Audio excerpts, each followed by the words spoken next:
minutos. Está ubicado la acreditación. En Tarícula, Justiniano Romero, es quinto, Rómulo Salazar. Va a ser segundo número.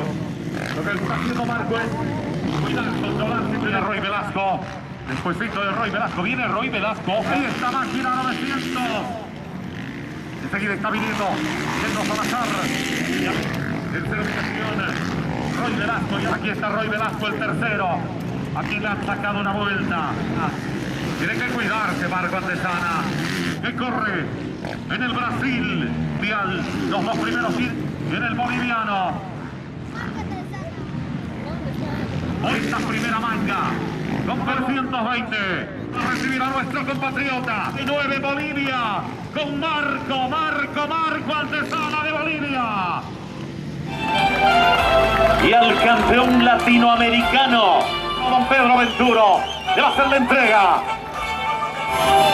Trofeos en alto. Fuerte el aplauso para ellos, por favor.